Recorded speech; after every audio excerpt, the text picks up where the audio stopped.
He gives us peace, not like the words. Kung amat may mga tao nga nagatao bagait, usoy bagait nga makapuno it andang kagustuhan sa kalibutan.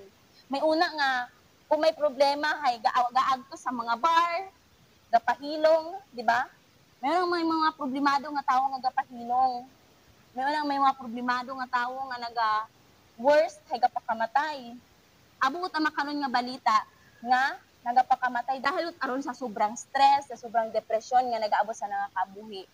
Nga waot aba nanda nga kasubo no nga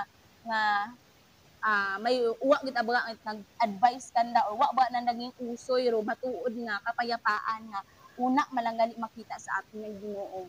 Kaya tandaan naton mga pamatan-on, mga igmahod sa aton nga Ginoo nga kung mag-abot man do mga problema, mga trials nga nagaabot sa aton nga kabuhi, normal gat aron.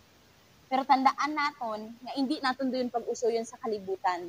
Matuod ron nga maskin alin nato nga obrahon, maskin do iba karon hay naga-disco, nagasinaot, nagawalwal baga nga ron no, nagawalwal sa mga kwan, agud baga mabuhinan ro andang kasubo. Pero ro minatuod hay nagadugang lang ro anda kami nga problema. Mag-abot man katon ro mga problema, tandaan naton nga una gid naton nga isipon hay magdagagan sa Ginoo, magpangamuyo.